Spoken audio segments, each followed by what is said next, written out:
Et sans plus tarder, je veux qu'on l'accueille chaleureusement. Amen. Pasteur Denis.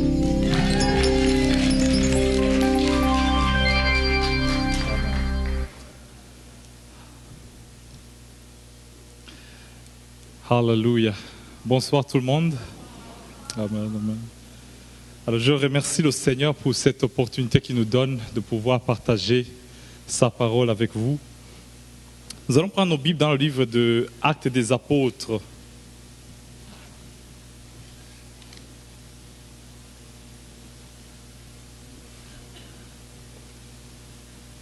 Le chapitre 13.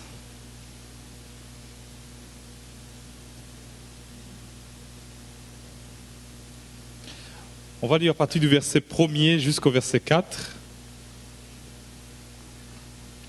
On va garder le même thème que le pasteur a développé à ces derniers jours, qui veut dire vivre selon l'esprit. Vivre selon l'esprit, c'est un message qui m'a vraiment touché et je sens que Dieu a quelque chose à nous parler, encore une fois ce soir, sur ce sujet. Vivre selon l'esprit. Et le sous-thème, je l'ai mis comme être mis à part. Être mis à part. Actes des Apôtres, chapitre 13, je vais lire à partir du verset 1er, il dit ceci: il y avait dans l'église d'Antioche des prophètes et des docteurs.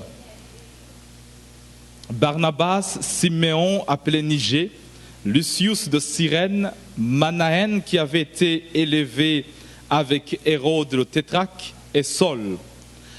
Pendant qu'ils servaient le Seigneur dans leur ministère et qu'ils jeûnaient, le Saint-Esprit dit: mettez-moi à part Barnabas et Saul pour l'œuvre à laquelle je les ai appelés. Alors, après avoir jeûné et prié, ils leur imposèrent les mains et les laissèrent partir. Le verset 4, Barnabas et Saul, envoyés par le Saint-Esprit, descendirent à celui-ci et de là, ils s'embarquèrent pour l'île de Chypre. Amen. Être mis à part. Dans le livre toujours de Actes des Apôtres, le chapitre 1, verset 8, le Seigneur Jésus a dit à ses disciples avant de partir. Il leur a dit: dans quelques jours, vous allez recevoir la puissance du Saint-Esprit. Dans quelques jours, chacun de vous sera rempli de la puissance du Saint-Esprit. À ce moment-là, lorsque vous serez remplis, lorsque vous allez recevoir, vous allez être des témoins ici à Jérusalem, dans la Judée, et vous allez en Samarie, et puis vous allez jusqu'aux extrémités de la terre. Il leur dit spécifiquement, il dit: j'ai une mission pour vous. Mais avant que cette mission ne commence, attendez d'abord. Vous allez recevoir la puissance du Saint-Esprit. C'est cette puissance-là que tout le mois de juillet et le mois d'août, on a parlé dans cette assemblée.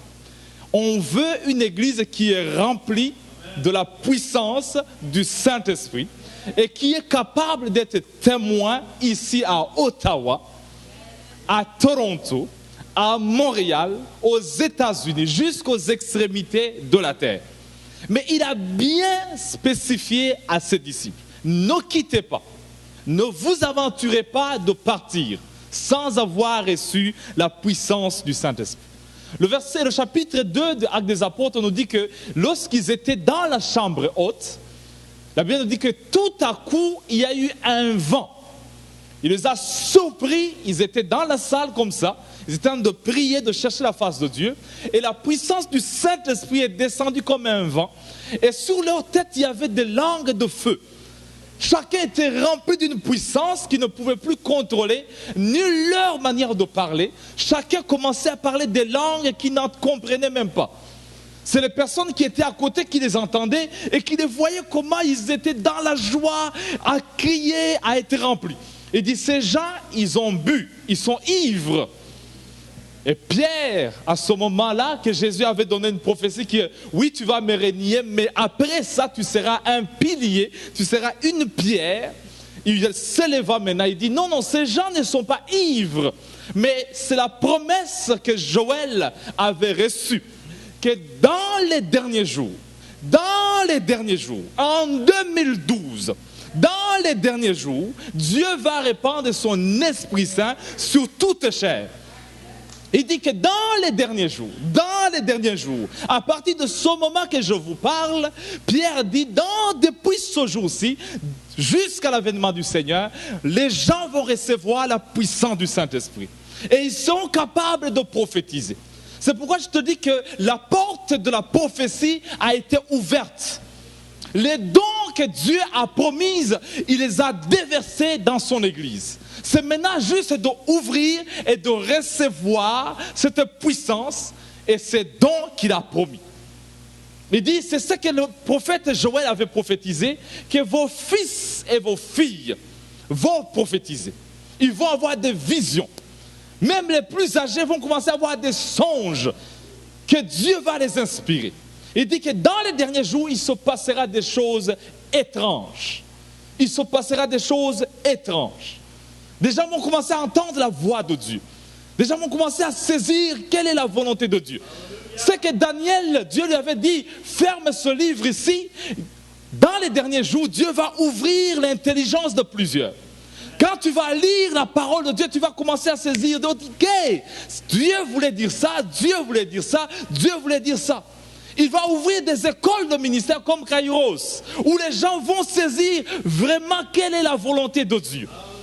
Il commence à les expliquer, il dit, ne quittez pas Jérusalem tant que tu n'aies pas la compréhension des choses spirituelles. Alors les gens ont commencé à rester, mais vous savez que l'homme, dans sa nature, lorsqu'il reste longtemps, il devient confortable. Alors les gens ont commencé à rester dans l'église, ils ne voulaient pas aller en Samarie. Ils ne voulaient pas aller jusqu'aux extrémités de la terre. Ils ont commencé à se socialiser. À venir, il dit, tu parles la langue, toi? Oui, parle un peu. Rokoko, rokoko. Et toi, tu parles la langue? Oui, parle un peu, je vais entendre. L'autre dit, si. Ah, je parle meilleur que toi.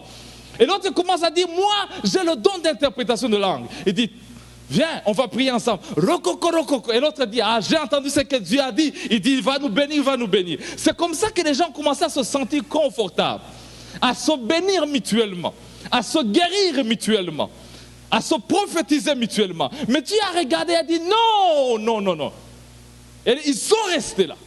Et Dieu a envoyé maintenant ce qu'on appelle la persécution. Il a commencé à lâcher quelques chaînes pour que les gens comprennent qu'ils sont appelés à sortir chez leurs voisins, à aller dans d'autres villes pour propager la bonne nouvelle. Le premier qui a été tué, c'est Étienne que nous connaissons. Étienne a été lapidé. Et quand les gens ont commencé à voir qu'il a été lapidé, ils ont commencé à partir, à aller dans d'autres villes, en fuyant, en quittant leur pays. Eux, ils pensaient qu'ils fouillaient, mais en d'autres termes, ils accomplissaient la volonté de Dieu. Vous savez, tu peux accomplir la volonté de Dieu sans même le savoir que c'est Dieu qui permet seul. Tu peux quitter un travail parce que ton superviseur était fâché contre toi, sans que tu saches que Dieu, au fait, il a un plan meilleur que ça, et qu'en allant de A jusqu'à B, tu accomplis la volonté du Seigneur. Quelqu'un peut dire Amen. Tu peux fuir ton pays, venir ici au Canada. Toi, tu penses que tu quittes ton pays, mais tu viens ici pour accomplir le plan de Dieu sans le savoir. Non, tu peux quitter Montréal en venant à Ottawa. Toi, tu penses que tu quittes ton boyfriend, mais en le quittant, au fait, Dieu veut accomplir des grands plans dans ta vie. Quelqu'un peut dire Amen. Et c'est à Ottawa que tu vas trouver le chéri de ta vie, l'homme qui sera avec toi tous les jours, l'homme qui sera fidèle. Et tu dis, mais moi je quittais Montréal, je pensais que je m'enfouillais, que j'allais à l'université d'Ottawa. Non, c'était un piège de l'Éternel. Quelqu'un devait dire Amen. Il y a des pièges que Dieu met dans la vie, des persécutions, des choses que tu vas regarder et dire, mais moi je pensais, non, ce n'était pas tes pensées, c'était les pensées de l'Éternel, parce qu'il savait que pour t'avoir, il faut créer quelque chose. Il y a des gens que Dieu crée une petite tempête juste pour avoir ton regard et ton attention. ton mari ne te parle plus, mais toi tu penses qu'est-ce qui ne va pas? Non, c'est juste pour que tu mettes tes genoux par terre et tu commences à dire, Seigneur Dieu d'Abraham, qu'est-ce qui se passe? Ça c'est juste une tempête ordinaire. Quelqu'un peut dire ordinaire. C'est pour que tu fléchisses les genoux, pour que tu intercèdes. Oh, j'aime Dieu. Quand il veut te mettre à genoux, il te met à genoux. Tu ne veux pas prier pour ton adolescent, tu vas mettre tes genoux par terre.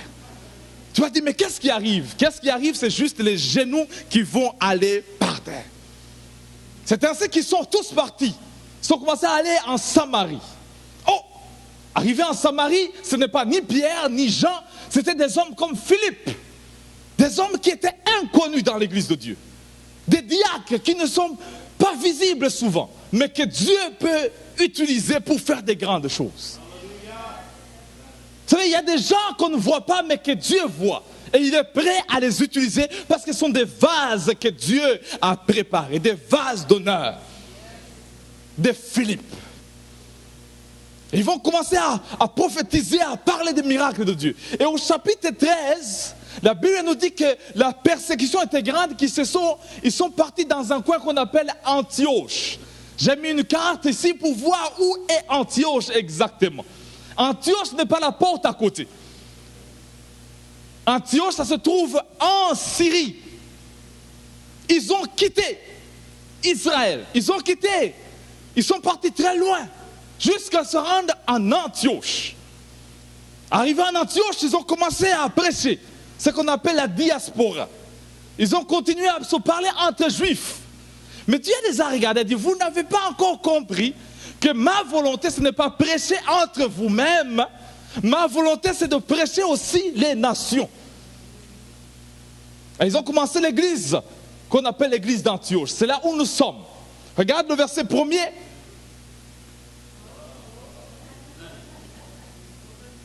Voilà. Ils ont quitté ici où il y a l'étoile rouge. Ça c'est Jérusalem. Ils ont commencé à monter jusqu'à arriver en Antioche. Antioche qui est la 3e capitale de l'Empire romain. Après Rome, après Alexandrie, nous avons cette belle ville qu'on appelle Antioche. Antiochus, comme on dit en grec, qui veut simplement dire quelqu'un qui persévère.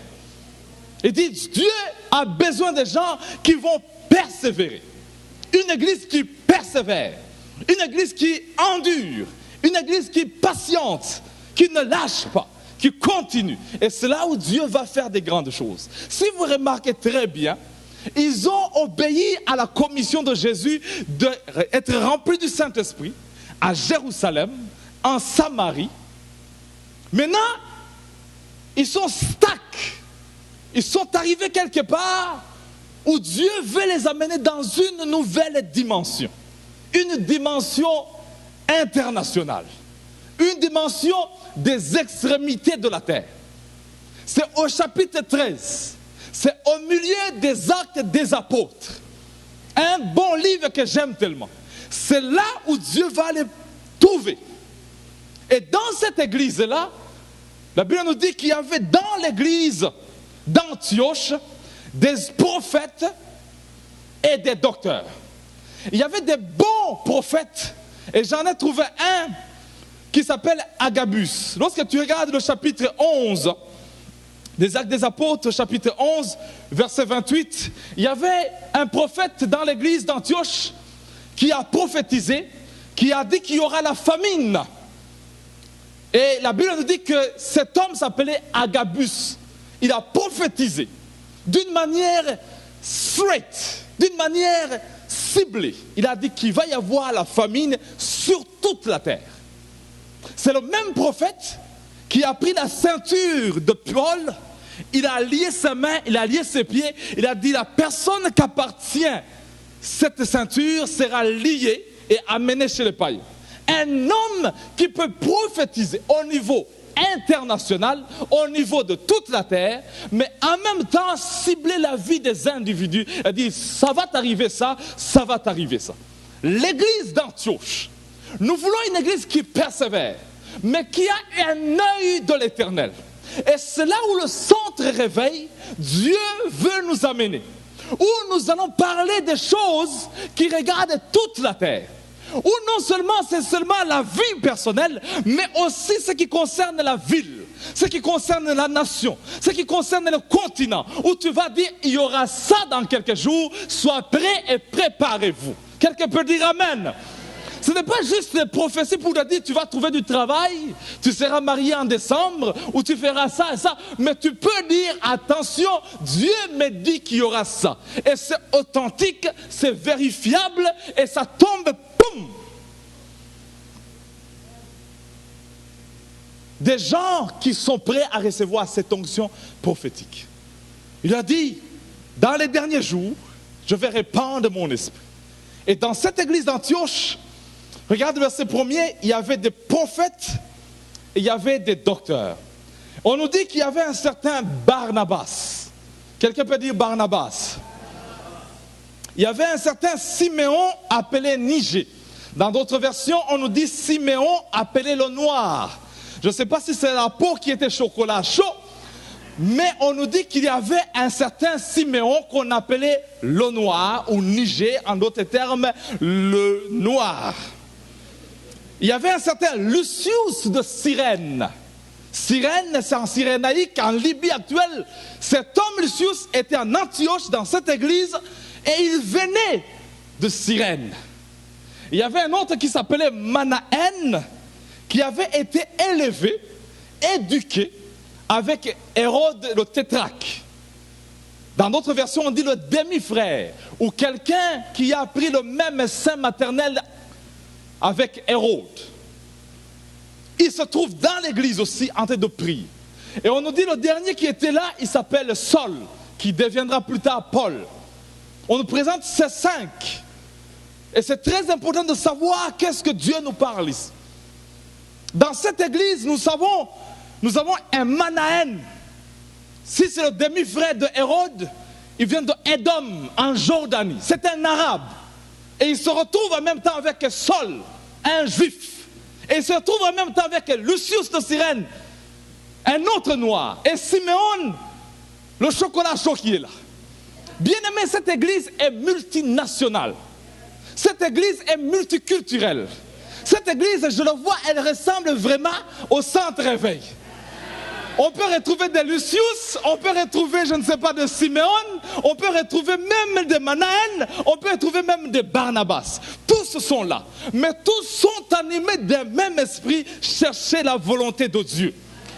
On peut être de différentes nationalités, on peut être de différentes ethnies, on peut être de différentes tribus, mais Dieu nous aime comme nous sommes tous. Tu peux être un chocolat blanc, tu peux être un chocolat chaud, tu peux être un café au lait, peu importe la couleur que tu as, je te dis, Dieu t'aime et il va te boire aussi. Dieu nous appelle de différentes nationalités. Dans l'église, nous avons des Québécois. Dans l'église, nous avons des Canadiens anglophones. Nous avons ici des Congolais. Nous avons ici des Togolais. Nous avons des Burundais ici. Nous avons, je ne sais pas, des Centrafricains. Nous avons des Béninois, des Ivoiriens, des Haïtiens. Qui encore? Des Ontariens francophones. Alléluia. Des Jamaïcains. Nous avons des nationalités et des nationalités. Et tous ensemble, la Bible nous dit, dans l'église d'Antioche, il y avait des prophètes, il y avait des gens qui avaient des talents, il y a des docteurs ici, il y a des avocats ici, il y a des ingénieurs ici, il y a des professeurs ici, il y a des sportifs ici, tous ensemble à la recherche de la volonté de Dieu. Nous sommes l'église d'Antioche qui se réunissent et qui cherchent la volonté de Dieu. Nous avons des hommes, nous avons des femmes, nous avons des prophètes, nous avons des docteurs. Dans ce lieu, nous avons des jeunes gens qui ont des visions. Nous avons aussi des vieillards qui ont des songes. Chacun a un don, chacun a un appel, chacun a quelque chose de très important. Comment église d'Antioche? Quelqu'un peut dire Amen. Mais Dieu nous appelle jusqu'aux extrémités de la terre. Et en cherchant la volonté de Dieu, Dieu cherche des vases qu'il peut remplir. Et pendant qu'il priait, le verset 2 nous dit, pendant qu'ils servaient dans leur ministère, qu'ils servaient dans leur ministère, le Saint-Esprit maintenant intervient et dit, mettez-moi à part Barnabas et Paul, pendant qu'ils servaient. Alors que nous continuons de servir, chacun dans son ministère. La musique, tu es là. L'intercession, tu es là. Le protocole, tu es là. Pendant qu'ils servaient chacun dans leur ministère. L'administration, tu es là. Dans chaque département, tu travailles. Aux caméras, tu es là. À la sonorisation, tu es là. Multimédia, tu es là. Au PowerPoint, tu es là. Chacun dans son ministère. Pendant qu'ils servaient. Siméon servait. Manaël servait. Saul servait. Siméon servait. Barnabas servait. Chacun servait selon son ministère. Et quand j'ai regardé cela, il y a un qui m'a tiqué. J'ai commencé à compter combien de fois on le parle. C'est un certain Barnabas. J'ai compté 27 fois. On le parle seulement dans le Nouveau Testament. Barnabas. Il commence au chapitre 4 quand il a vendu son champ. Et il a amené le prix du champ aux pieds des apôtres. Et les apôtres l'ont regardé et dit, tu t'appelles comment toi? Elle dit, moi je m'appelle Joseph. Elle dit, non, tu t'appelles comment? Elle dit, je m'appelle Joseph. Elle dit, non, on va te surnommer Barnabas. Parce que tu es le fils de la consolation. Parce que tu viens nous consoler. Alors qu'on cherchait à aller loin, on manquait les finances. Alors qu'on voulait être très loin, voilà que tu vends un champ. Bien-aimé, moi je parle comme un Africain, je comprends ce que ça veut dire un champ. C'est l'héritage familial. Il a pris son héritage, il a vendu et il a donné ça aux pieds des apôtres. Un Barnabas, il est généreux. Quand il donne, il donne. Mais il sait qu'il sème dans un royaume de Dieu. Un Barnabas, on le rencontre au chapitre 9. Quand il a entendu qu'un certain Saul s'est converti. Et tout le monde a peur de lui. Barnabas est parti chercher Saul et a dit, Saul, tu es où?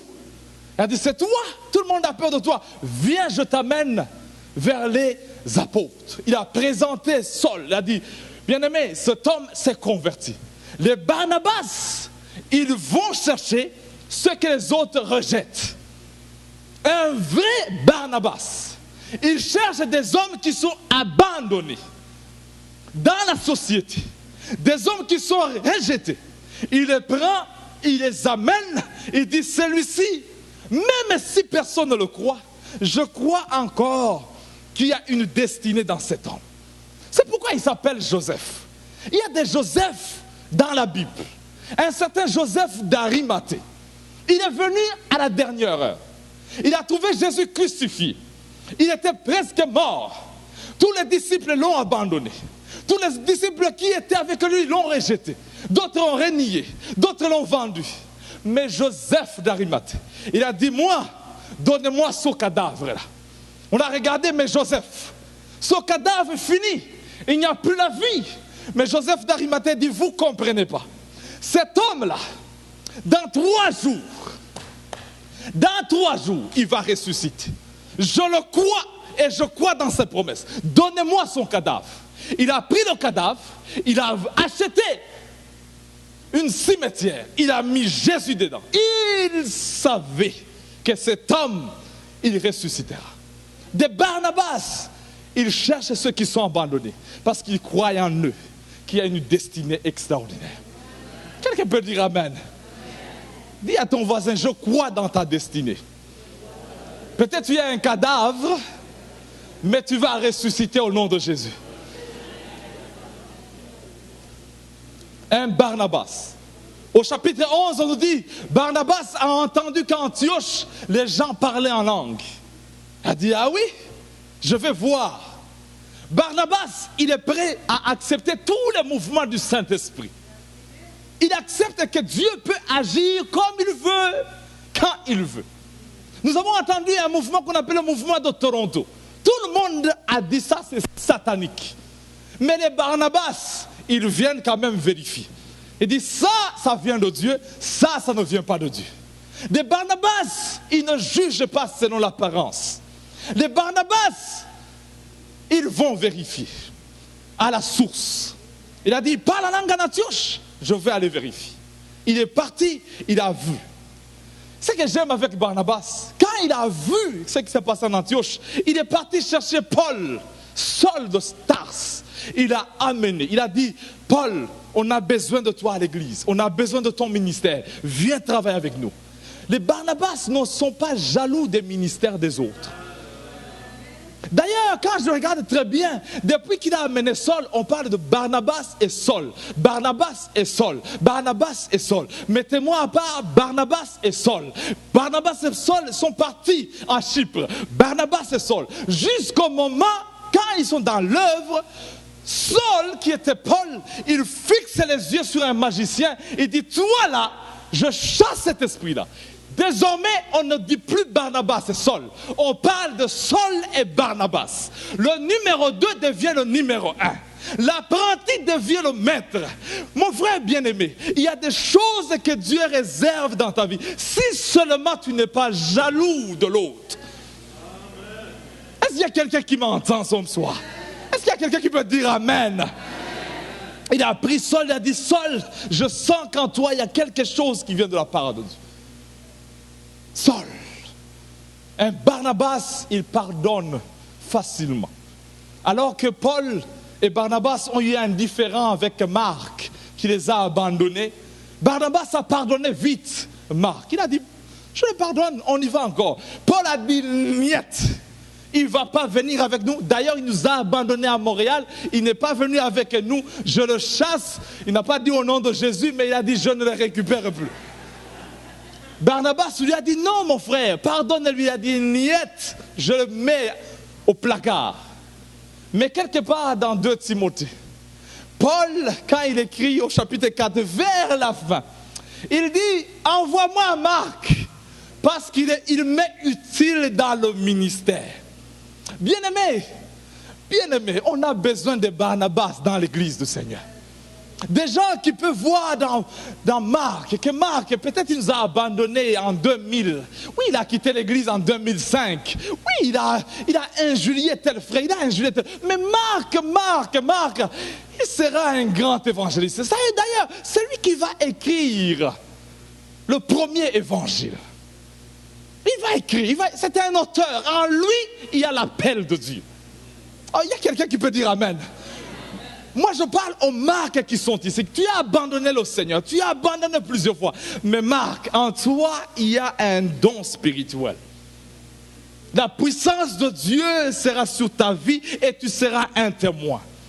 Dieu cherche des vases. Pendant qu'ils servaient dans l'église d'Antioche, dans leur ministère, chacun, le Saint-Esprit dit, mettez-moi par Paul et Barnabas. Et si je vais parler à ces hommes, à ces femmes, que Dieu est prêt à faire de grandes choses. Je le sens spirituellement, je le ressens dans mon cœur, qu'il y a quelque chose qui s'en vient. C'est comme Élisée qui a reçu la double onction. Et Élie l'a appelé, il lui a donné le manteau. Et dit, serre. Élisée a travaillé. Mais Élisée a compris que la bénédiction de Dieu est générationnelle. C'est le Dieu d'Abraham, d'Isaac et de Jacob. Cette bénédiction que Élisée a, que Élie lui a léguée, il doit lui donner à quelqu'un d'autre. Alors Élisée cherche à qui donner cette double portion. Dieu se cherche des hommes et des femmes à qui il veut donner la double portion. Et 2 Rois chapitre 4 me dit qu'Élisée entra dans une maison. Il y avait une femme qui pleurait. Élisée a toqué. Et quand la femme a ouvert, il a dit, ton serviteur, mon mari est mort. Et il m'a laissé avec des dettes. Et le créancier veut prendre mes enfants pour l'esclavage. Élisée lui a regardé et dit, madame, tu ne m'as pas même dit bonjour. Au fait, tu ne m'as même pas demandé mon nom. Mais la première des choses, tu as dit ton serviteur. En d'autres termes, il me rappelle le livre de Malachie, quand les gens disent « ça ne sert à rien de servir Dieu ». Nous avons servi Dieu. Mon mari craignait Dieu. Il connaissait les 3 points de comment chasser les démons. Il avait appris dans les cours de fondement comment prier le Seigneur. Il a suivi les 7 clés de bénédiction. Il avait les 5 points essentiels pour avoir la personne spirituelle. Mais avec tout ça là, mon mari est mort. La Bible nous dit que le livre de souvenirs fut écrit devant le Seigneur. Et Dieu écouta ce qu'il parlait. Et les gens disaient, les autres prospèrent, mais nous ne prospérons pas. Les autres vont loin, mais regarde qui nous sommes. Et la Bible nous dit, Dieu a dit, désormais, vous allez voir la différence entre ceux qui servent Dieu et ceux qui ne le servent pas. Ceux qui craignent Dieu et ceux qui ne le craignent pas. Il va dresser un jour. Et c'est le jour où Élisée vient. Mais il est à la recherche du nouveau témoin qui va aller avec la puissance. Mais au lieu de trouver quelqu'un qui est prêt, il trouve la mort. Il trouve l'abandon. Il trouve le péché. Il trouve le deuil. Il trouve les larmes. Mais Dieu est à la recherche de quelqu'un.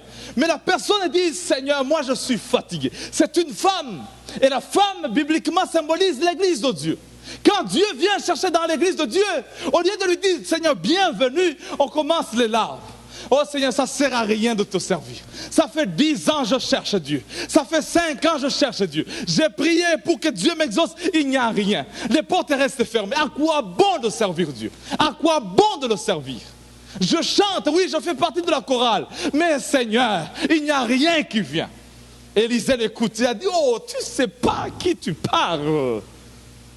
Ton serviteur, il est mort.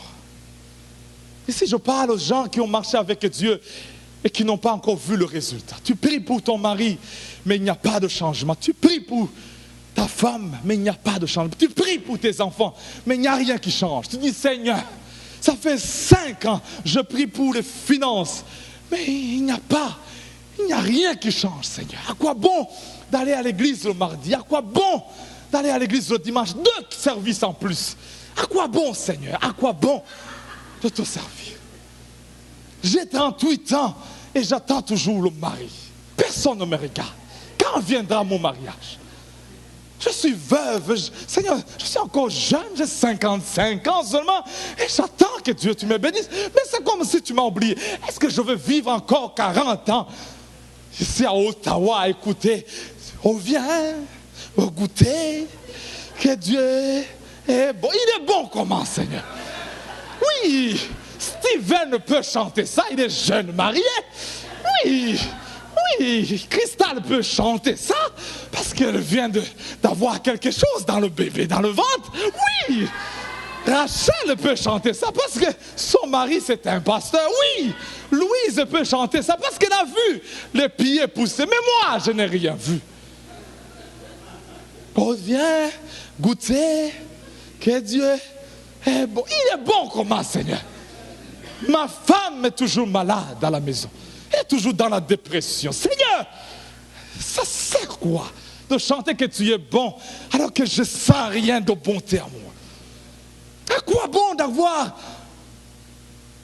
le monde entier, mais de perdre la vie? À quoi bon, Seigneur? À quoi bon? Et voilà cette femme qui pleure. Qui pleure même au centre réveil, qui pleure ce soir et dit, Seigneur, ce soir je n'ai plus d'espoir. Et l'homme le regarde et dit, Madame, qu'est-ce que je peux faire pour toi? Et la femme n'a pas répondu, parce qu'Élisée était devenu multimillionnaire. Il a la double onction d'Élie. Il a ouvert des écoles bibliques et prophétiques un peu partout. Il est free. Élisée peut dire, Madame, c'est combien je signe le chèque? Il est prêt, il dit, qu'est-ce que je peux faire pour toi? Et la femme l'a regardé, elle dit, je n'ai pas besoin de ton chèque, mais j'ai besoin de Dieu. J'ai besoin que Dieu me touche. Bien-aimé, tu n'as pas besoin d'un homme ou d'une femme, tu as besoin de Dieu seulement. Nous sommes à l'église parce que l'église du Seigneur, c'est là où il y a la parole inspirée pour corriger, pour instruire, pour édifier, pour te consoler. C'est dans la maison de Dieu, afin que l'homme soit accompli pour toute bonne œuvre. Mettez-moi à part ces gens, parce que je les ai appelés pour une œuvre. Et c'est à l'église où on reçoit la parole inspirée, on est corrigé, on est édifié, on est consolé, pour être accompli pour toute bonne œuvre. Et là, Élisée lui dit, mais qu'est-ce que tu as? Parce que Dieu travaille avec des choses que tu as. Il y a des dons en toi, qu'est-ce que tu as? La femme m'a dit, je n'ai rien, sauf un vase d'huile. Tu as quoi? Un vase d'huile. C'est ça que le psaume 133 parle. Voici qu'il est agréable et qu'il est doux, que des frères d'Antioche, de Siméon, de Barnabas, de demeurer ensemble. C'est comme quoi? De l'huile, qui est répandue sous la tête, qui descend sous la barbe est d'or, et qui descend sous ses vêtements. C'est comme la rosée d'Hermon, qui descend les montagnes jusque dans la ville de Sion. Car c'est là que Dieu envoie la bénédiction, la vie pour l'éternité. Elle dit, madame, ce que tu as besoin, c'est là où Dieu envoie sa bénédiction. Et Dieu dit, est-ce que madame, tu es prêt de recevoir? Est-ce que tu es prêt de recevoir? La madame a dit, mais comment? Elle dit, cherche des vases vides. Dieu a besoin de vases vides parce qu'il veut remplir. Il veut remplir. Parce que c'est la bénédiction. Elle va se répandre à partir de la tête. Elle va descendre sous la barbe d'Aaron. J'aime Dieu parce qu'il commence par la tête. Quand j'ai vu le pasteur Turpin, j'ai regardé sa tête et il a dit, la tête du centre-veille est bénie, équilibrée, sanctifiée. Alors si ça commence par la tête, la barbe va suivre. Alléluia. Et ça va continuer même sous les vêtements. Bien-aimé, chacun de nous recevra la part du Seigneur. Il a commencé par la tête, il va achever par les pieds. Personne ici ne restera sans être touché par le Seigneur. Il a commencé par nos pasteurs. Maman, si tu entends que pasteur Louise, les jambes commencent à... prépare-toi aussi. Ce ne sera pas les jambes, ce ne sera pas les bras peut-être, ce sera peut-être les oreilles qui vont pousser. Poum! On va t'envoyer à Montréal. Elle dit, mais on n'a jamais vu. Parce que ça a commencé, bien aimé. Ça a commencé. J'aime le Seigneur parce qu'il nous appelle à recevoir. Et je suis dans la position de recevoir. Dernièrement, on parlait que le bébé s'en sort. J'ai eu ce privilège d'assister à l'accouchement.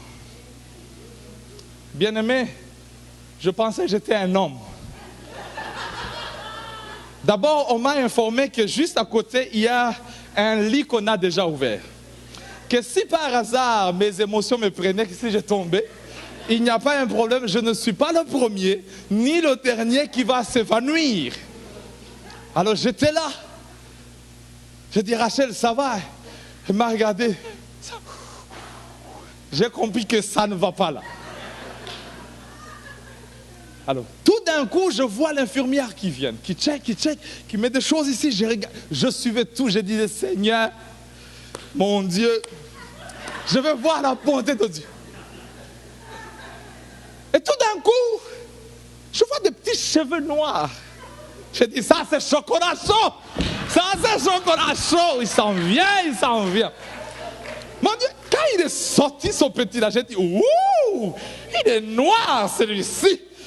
Et les infirmières m'ont dit, mais il est vraiment noir. J'ai dit, oui, c'est le mien. That's my boy. Ça, c'est le mien, là. Ça, c'est copie originale. Il n'y a pas de photocopie. Ça, c'est moi-même. Même le notaire a mis le certificat. Ça, c'est Denis Nchouti Junior. Mais c'est quand les cheveux venaient, j'ai commencé à dire, ouh, I am going to be a daddy. je vais être un père cette fois-ci. J'ai regardé, je dis, je le prenais, je dis, qu'est-ce que je vais faire? À qui appeler? Malheureusement, je n'avais pas un père biologique. Il est parti vite. Il est mort. Ma mère n'était plus là. Je dis, mais qu'est-ce que je vais faire? À qui appeler? À qui dire ça? À qui dire ça? Je dis, il est 6 heures du matin. Qui appeler? Personne. Bien aimé, Dieu veut faire un miracle où toi-même tu diras, qui je vais appeler? Qui je vais appeler? Pasteur, Pasteur Louis, c'est tellement grand. Est-ce que quelqu'un est prêt de recevoir? Je ne m'inquiétais plus de Rachel. J'ai dit, Seigneur, il est bon. La bénédiction de l'Éternel. Dieu va effacer ta vie passée. Il dit, oublie les choses anciennes. Les dégâts là, c'est fini là. Les aventures du passé, c'est terminé. Les scandales du passé, c'est terminé. Dieu veut faire une grande chose. Il dit, cherche des vases, pas en petit nombre, mais en grande quantité. Dis en grande quantité. Il y a un homme d'affaires, j'ai rencontré aux États-Unis, il m'a dit ça, il a présenté un projet. Il y avait des hommes qui recevaient des projets, ils étudiaient ça, et puis ils finançaient. La personne a mené un bon dossier, et quand ils ont regardé, il a dit, on l'a remis, on ne finance pas ça. Elle a dit, pourquoi? Elle dit, c'est combien le budget que tu cherches? Il dit, $200,000. Il dit, on ne finance pas ça. Elle dit, est-ce que c'est trop? Elle dit, non, c'est trop peu. Nous commençons à financer des projets de 5 millions et plus. Le monsieur a dit, attendez-moi, je reviens. Bien-aimé, ne cherchez pas les petites quantités, cherche en grande quantité. Pourquoi tu te fais petit alors que tu es un prince et une princesse de l'Éternel? Pourquoi tu te fais petit alors que Dieu veut des grandes choses? Oh, come on. Pourquoi tu te dis, moi c'est seulement ça que je... Pourquoi qui t'a dit, qui t'a menti, qui t'a dit que tu es nu, Adam? Qui t'a dit que tu es nu? Elle dit non, quelqu'un m'a dit que tu es... Qui t'a dit que tu es nu? Dieu veut t'habiller. Dieu vient te couvrir, il veut faire des grandes choses. Et tu vas oublier tes larmes, tes pleurs, tes douleurs, tes abandons. Ces moments difficiles. Je parle aux gens qui ont un vase d'huile. Et l'huile, c'est... Pour avoir l'huile, ça fait mal. L'huile d'olive, et surtout là, c'est dans les moments difficiles. On le poigne dans les moments difficiles. Dieu, il cherche des vases qui ont eu des moments difficiles. Est-ce qu'il y a quelqu'un qui dit, je suis candidat à être rempli de la puissance de Dieu? Quelqu'un dit, j'ai été maltraité, j'ai été fini dans ma vie, je n'ai plus d'espoir au Seigneur. Dieu dit, mettez-moi à part ces vases où c'est fini et je veux les remplir, Quelqu'un peut se tenir debout et prendre la position de recevoir. Lève-toi mon frère, lève-toi ma soeur, nous allons prier ensemble. Quelqu'un dit, Seigneur, je suis la vase, remplis-moi Seigneur, au nom de Jésus. Commençons à prier. Seigneur, alléluia, je viens vers toi Seigneur, c'est moi Seigneur mon Dieu, mon roi, j'ai besoin que tu me remplisses encore. Remplis ma vie Seigneur, remplis ma vie Seigneur.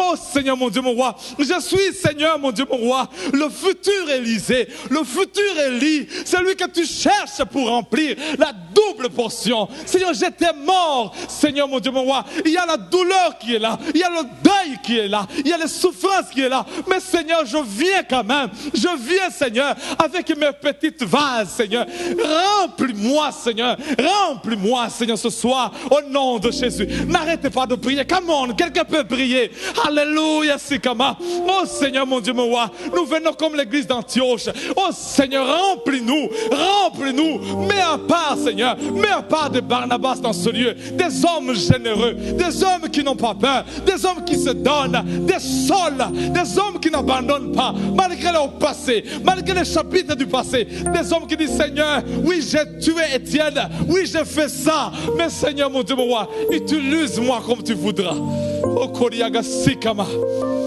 oh Jésus, alléluia, alléluia.